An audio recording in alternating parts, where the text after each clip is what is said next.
This is Mike Tatarsky, host of the Vietnam Weekly podcast and author of the Vietnam Weekly newsletter, coming to you from very hot Ho Chi Minh City, where the dry season is in full swing. Last year, I published an episode on Vietnam's climate tech ecosystem, with one topic in that episode being how funding for startups in this space has generally lagged behind other tech sectors in the country for a variety of reasons. Today's episode focuses on one organization working to address that issue. P4G is a platform to strengthen climate tech entrepreneurship and accelerate country climate transitions. It currently operates in 9 countries, including Vietnam, helping early-stage climate startups become investment-ready and partnering them with national-level public-private platforms for further growth. Overall, P4G has directly mobilized over $42 million in funding for 119 climate startup partnerships across its countries. Here in Vietnam, that includes Alterno, which uses sand-based thermal batteries to store energy, and Stride, which provides financing for household rooftop solar installations. Today's guest is Robin McGuckin, P4G's executive director, who joined me from Hanoi, where she is attending the 2025 P4G Vietnam Summit, which begins today and runs over the next few days. We discuss P4G's goals and approach, the hurdles faced by many climate tech startups in the so-called Valley of Death, the important interface between climate tech startups and government, P4G's national platforms and their 9 partner countries, some of their success stories in Vietnam so far, the significance of the summit that I just mentioned, and much more. As always, if you have any comments, feedback, or guest ideas, get in touch at matatarsky@gmail.com. Let's get to my conversation with Robin. Robin, thanks so much for coming on the podcast. Well, thank you, Mike. Yeah, of course. So we'll start with a pretty broad general question. What is P4G and what are the organization's goals? Yeah, so P4G is a multi-stakeholder platform. We're hosted by the World Resources Institute, and we help early-stage climate startups in emerging and developing economies to become investment ready. Okay, so early stage climate. The climate tech or the climate sector, of course, has a lot of like a subsectors, areas within it. Which of those do you focus on, or is it kind of a broad focus? Yeah. Well, so climate tech, I think, is an emerging category of startup investment. And for P4G's purposes, it includes both climate adaptation and mitigation. Hmm. And then we focus on food, energy, and water. So climate smart agriculture, food loss and waste, renewable energy, electric vehicles, and water resilience are some of our main areas. So in a sense, we're both clean tech as well as nature-based tech. And then just for listeners who may not be aware, what's the distinction between adaptation and mitigation when it comes to climate change? Yeah, absolutely. So mitigation is what we think about to stop the root causes of climate change.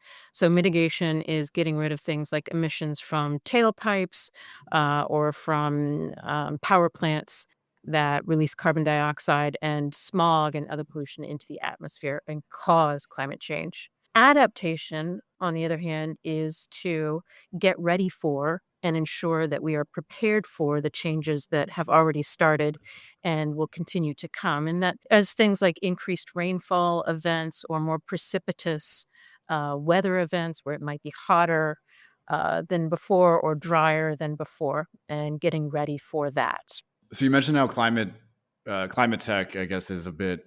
I mean, it's not new, but sort of maybe in the younger stage in terms of tech sectors or subsectors, what have you. What are some of the big hurdles or challenges that P4G tries to address when it comes to funding or financing startups in this sector? Yeah, absolutely. Well, so yes, climate tech and clean tech are relatively young, but they've actually been around for a good while now, and we're really seeing a lot of growth in these sectors. Some of the challenges that are faced is that there's a lack of familiarity with these technologies and what can be done, and with them as an investment category. There's also something that we call the missing middle, which is essentially when any startup transitions from that initial, what you can think of as a seed stage, or when they're just starting out, to when they actually have a high volume of customers and they have, they're really earning money and breaking even. And that period of time is often called the Valley of Death, because it is so difficult to Mm. get through, and it's very difficult to find the finance to get through it. And that's where P4G helps. And we help with by providing grants and providing technical assistance. And the technical assistance is basically expertise where very bright founders, inventors, innovators, and entrepreneurs may specialize in that area that they're very good at. We come in and we help them with investment expertise. We help them to get their deal rooms ready for discussions with investors. And then one of the areas where we really pay a lot of attention as P4G is that interface between businesses when they're first starting up and government. And that interface starts at the very basics. How do I get a business license? How do I register my business? What tax court category do I fall under? How do I deal with that? And then it goes from there because a lot of really the higher tech, there's a lot of certifications that are required. There's a lot of government inspections or validation of how they're doing. And so these are some of the areas where, from a policy and regulatory perspective, we really help our startups because many of them are navigating a new space in the market, one that the government hasn't necessarily fully envisioned or considered where this technology might go. And so when that happens, the public and the private sector really have to learn hand in hand, and P4G enables the public and the private sector to do that. And we do that through what are called national platforms. And we have national platforms in each one of our countries. And those national platforms consist of a core government agency that is responsible for climate finance and climate planning across the country, as well as a leading industry association. So we have both the public and the private voices and their network. And that network helps to engage with our P4G startups and understand, and then, if possible, navigate some of those early challenges that business faces. And I'm looking at your list of partner countries, which has nine countries, and it's quite diverse. I mean, from highly developed economies like Denmark or South Korea to developing economies like Vietnam with relevance here. Vietnam is a partner, and Indonesia, Ethiopia. How does a country become a partner with P4G, and how does, as an organization, how do you kind of work with these obviously very different regulatory systems and levels of economic sophistication? So yeah, first, how does a country become a partner, and then two, how do you approach kind of these very different contexts? Yeah, well, P4G actually evolved from a previous initiative called 3GF. And our membership, the countries that are involved, really came from that. And if you think of all of the 9 P4G countries, they are all in many ways middle-sized economies that have very progressive green growth and climate change goals and are working together um, to help overcome the challenges that they face. So our 3 higher income countries, Denmark, South Korea, and the Netherlands, they are our funders and they enable all of our activities.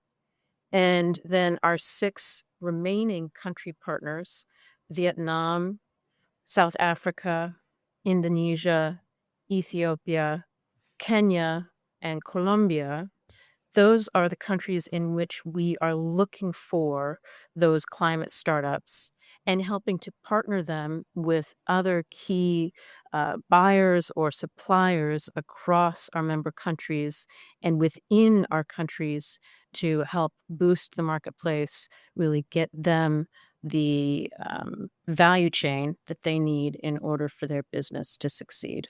And how long has the engagement with Vietnam been going on? Vietnam has been a member since really our previous program, which was called 3GF. P4G was born from 3GF back in 2018, and Vietnam has been a member since then. And what have some of the outcomes of that partnership been so far? Like some of the maybe most noteworthy ones. Yeah, well, we've had 19 partnerships here in Vietnam, and let me talk about a couple of them that have been really special for us to work with. For example, we have a startup called Stride that's scaling rooftop solar adoption in the country through flexible payment plans, free insurance that's included in the package, and certified solar products that are of the right quality. And Stride just closed a Series A equity round that is enabling it to capitalize to scale its business to additional household or small business rooftops. Another one is called Alterno, and they're really cool. They're using a sand-based thermal battery technology to store thermal energy. They can store that energy, or really the sand heats up to somewhere between 300 to 600 degrees centigrade. And then they're using that for agricultural and industrial drying applications. So when the sun is shining, for example, they can convert that to heat energy, store it in the sand battery, and then that can be used over time for different industrial processes. So it's a really interesting technology, and they have already, even though they're very young, secured 2 million in funding to really get to the next stage with their business. Yeah, one of the things I was just going to say, a key factor that's enabled these successes is that those startups are working on solutions that are really aligned to Vietnam's renewable energy priorities. Stride, for example, is very aligned to Vietnam's goal of having half of all households and businesses use rooftop solar by 2030. And so how do these startups or solution providers kind of come to your attention? Yeah, so we have a open call for partnerships. So we accept applications year round, and we publicize our call for applications in social media, and then also through our national platforms.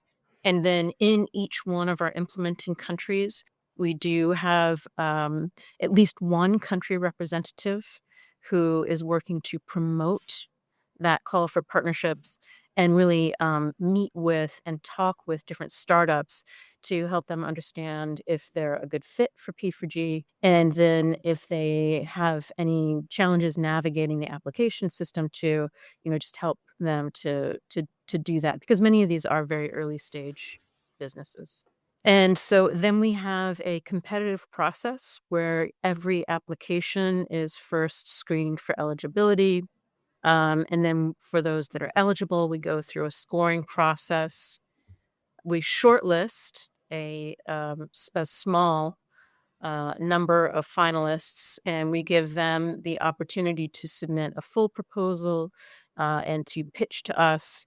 Then we do a thorough analysis, and we have an independent grants committee that is comprised of third-party experts who are making the final decision on which of those startups to award our grant funding and technical assistance package to.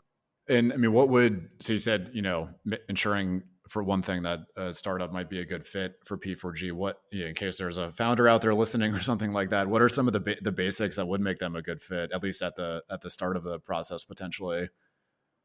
Right. Yeah. So they should be working on, something in the clean tech, climate tech sectors related to food, energy, and water. They should have their initial product or service designed, and they should be actually trialing that product or service with their very first customer sets. This means that they should already have a business plan and financial model that have been prepared, and that they they're in the process of seeking their initial operating license in that emerging market economy. Yeah, so that's sort of where they should be in their journey. And then drilling down, I guess, a bit more on Vietnam specifically. I mean, I asked earlier about some of the challenges that P4G hopes to address for startups. I guess for Vietnam specifically, what are some of the main hurdles kind of in the climate funding space for startups? Yeah, so there's actually a lot of hurdles in for climate startups across the board. One is the lack of familiarity with the products or services. And so particularly as a new business startup, if you go to, register your business in the first place to get a license, there has to be a category for you to register your business as. And if you're coming in with electric vehicles, you might get the question of, well, you're not an internal combustion vehicle, so what kind of vehicle are you? And then you can just see the challenges just pile up from there if you're doing something rather new in the marketplace. And so that's also an area where we help our startups is with our national platforms and the government connection, just helping to know who the right people are to talk about that, and then systematically working with government to try to overcome that and say, okay, let's make sure there is a registration process for electric vehicle companies. Let's make sure there is a tax treatment for electric vehicle companies. And if in a country like Vietnam, where renewable energy and electrification are a priority, that is really very beneficial because government is actively seeking to enhance and bring about more electric vehicle companies, for example. So these are the kind of challenges that we can help our startups to navigate, and the kind of challenges that I think startups face in general, but then specifically in this climate tech or clean tech space, some of the things that can really slow down what could be otherwise a very viable business, but really slows them down. And when you're a startup, particularly, I mean, for any business, this is true, but time is money. And with a startup, that's even more true. And I mean, you mentioned with like Stride, for example, financing for solar panels. You meant how that aligns with the government's goal of expanding rooftop solar at the home level. I mean, does it help overall that Vietnam, it has these very ambitious goals of what net zero emissions by 2050. I know they want to have, I don't remember the numbers off the top of my head, but far more electric vehicles in the coming years and decades. Does that, I assume that sort of alignment helps in some sense? Absolutely. That kind of alignment is what P4G is all about. And our national platforms are very purposefully structured in that matter, where we are working with the core government ministry that is responsible for essentially that kind of strategic planning, the government's key developmental goals. And so within Vietnam, we work in particular with the Ministry of Finance and that planning department that is specifically looking at climate finance and renewable energy, and working then with each of the line ministries to implement policy that incentivizes the growth of the private sector in that same respective industry. And so because we as P4G are reaching out and trying to find those very early actors in those sectors, in renewable energy, in electric vehicles, we're able to then provide that almost living laboratory with government to say, this is how it's going for these startups, and these are the challenges they face. And it gives government the opportunity to have that almost live real time case study of what's going on with that business and hearing it firsthand, not just through the business itself, but through the broader partnership that is built surrounding that business. And that's why we call what we do startup partnerships, because we also have them working with an NGO or other civil society or experts in that sector, or the sort of tangential areas, like, for example, tax treatment for electric vehicles. That's a very specific area of expertise. And the P4G grants and technical assistance and national platforms allow us to create that network and bring that expertise for both the private sector actors trying to do business in electric vehicles, as well as then the public sector government officials that are trying to make that marketplace more enabling, make it a easier place to do business as long as you're following the rules. Um, and, and then, in a sense, really, it is that public-private partnership that is very real, very live, and very organic in that it's based on what's really happening in the marketplace right now. And I'm curious. I mean, I don't want to pit countries against each other, but among the developing markets that P4G is working at, I mean, how does the kind of the maybe the sophistication of the solutions coming from Vietnam or the progress they're making, how does that kind of compare to the other developing markets? I mean, I guess Indonesia would be the closest peer since that's also in Southeast Asia, but kind of big picture, what does that look like? Yeah, well, it's very unique. It's very unique to each country, and also to where that specific subcomponent, whether it's food, energy, or water, whether it's on the climate mitigation or adaptation side, where the state of that industry is in that country. Since our country members, including Denmark, the Netherlands, and South Korea, are so broad, we're able to tap into a lot of different kinds of technological expertise. And one of the things that we're seeing is a level of consistency where our more innovative startups are all employing, you know, the Internet of Things, IoT, they're employing AI, they're looking at fintech, and they're looking at integrated services to really make things more cost effective and reduce some of the inefficiencies that older infrastructure systems can tend to have.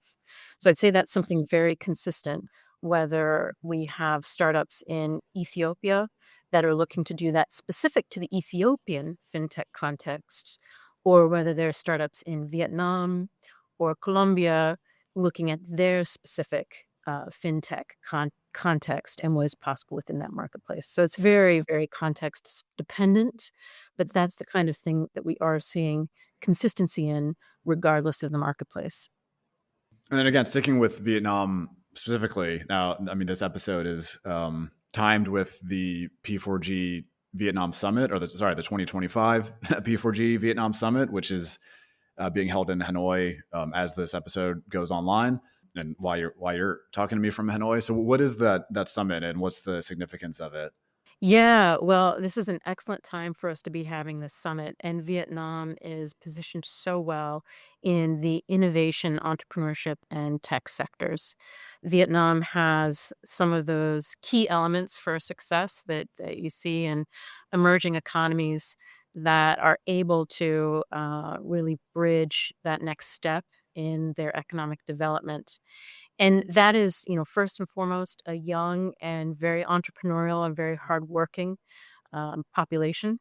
And then second, the manufacturing capability that's been built up, not only in the sort of more traditional industry that we think of for domestic and export purposes, but also really in the higher tech industry where they're investing in industrial manufacturing in some of those key components for electric vehicles, for batteries, for AI. And then I think really this kind of partnership across so many countries right now is a very timely kind of theme and message because it is this kind of trade and investment relations that we want to be promoting, where we're really finding ways to make clean tech and climate tech much more investable. Yeah, so the P4G Vietnam Summit comes at a perfect time, really, when we need more multilateralism and cooperation between countries. We need to continue to find ways to cooperate with each other and focus on advancing climate solutions. And, last year at COP29, countries agreed on new climate finance goals to deliver at least 300 billion annually for developing countries by 2035. And that's just a fraction of what has been identified as a $1.3 trillion uh, a year need for climate finance for climate vulnerable countries. However, on a really positive note, if you look globally, in 2024, climate tech was worth 3.4 trillion dollars, and that's that's available. You can see that on Deal Room. Um, and so when you think about that $3.4 trillion a year going into climate tech and the 1.3 trillion a year in needed in climate finance for climate vulnerable countries, you can really see that there is that potential for climate tech to be part of the solution that I think the whole world is looking for right now when it comes to climate vulnerability.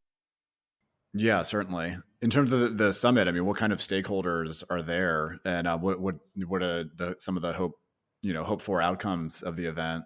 Yeah, well, through the P4G Summit, we really want to put that focus squarely on climate entrepreneurship and the role that it can play in mobilizing private sector finance. We want to show the pipeline of solutions that are coming from emerging and developing economies. And then, more critically, we want to show how our approach of fostering entrepreneurship while also strengthening the overall enabling environment through our national platform work, how that can play a significant role in helping countries accelerate their climate transitions. This summit is a place to share solutions, share learnings, and develop new networks for collaboration. So we're really excited about it. And the stakeholders we expect to see, there will, of course, be a lot of business sector representation here. Whether that is obviously, we're going to have over 80 climate startups that are going to be here from Vietnam and around the world. We're going to have a lot of investors that are specifically looking at this space, and we're seeing an increased number of investors that are based within our emerging economies, as well as just coming from across Southeast Asia and the world to participate in this. And then, of course, our government officials. We have a number of countries coming to the summit, not just our P4G member countries, but other countries that are also looking for these kinds of solutions and seeking these kinds of inspirations that can come from the private sector working with the public sector together to enable these kinds of climate tech approaches. And you mentioned other countries. I mean, is the nine current partner countries, including the three like funding countries, is that kind of like locked in permanently, or can other countries become a partner as well? Oh, yeah, yeah. So other countries can become a partner. We're very interested in hearing from other countries that we want to work with. We do have a strategy with P4G to grow, and we are looking for partners to grow with. So would encourage other governments who are looking to engage in this kind of work to reach out to us and explore those opportunities. Maybe final question, but I know, I guess how is P4G kind of protected from changing, let's say, political stances in some of the countries? I know Netherlands, for example, has a government that is maybe a little more hesitant about some forms of, not that this is aid or I guess climate financing, for example, but how does that work in terms of maybe changing government priorities? Well, I mean, at its core, P4G is focused on trade and investment, and we're all about jobs and economic growth. And with a country like the Netherlands, some of those jobs and economic growth come from their companies being suppliers or buyers of the products and services coming from these climate startups. And when it comes to jobs and economic growth, particularly in our emerging market economy and developing economies, that's really where the focus is creating jobs at home, creating economic growth at home, and creating it in such a way that is climate resilient. So in that way, we're very well aligned, really, and I think quite well positioned, even in times of political instability in our member countries. That's good to know. I mean, certainly plenty of political instability going on around the world at the moment, unfortunately. But Robin, thanks so much for taking some time. I'm sure you have a really busy schedule right now. Hope everything goes well with the summit, which by the time people are listening to this will be underway, as mentioned. But again, really appreciate you sharing some thoughts on P4G. And yeah, appreciate it. Wonderful, wonderful. Well, thanks so much, Mike. I really appreciate your coverage of this issue. And thanks so much for, giving us some profile here. And I hope to all your listeners, I hope you come to the P4G Summit, or you're here at the P4G Summit, or you're looking at some of the proceeds from the P4G Summit and our meetings and reflecting on what a great sector this is to work in. So thank you so much, Mike. Really appreciate your time. That's it for this episode of the Vietnam Weekly podcast. Thank you so much for listening. Please rate or review the show on your preferred podcast platform. That helps other people find it. And see you next week.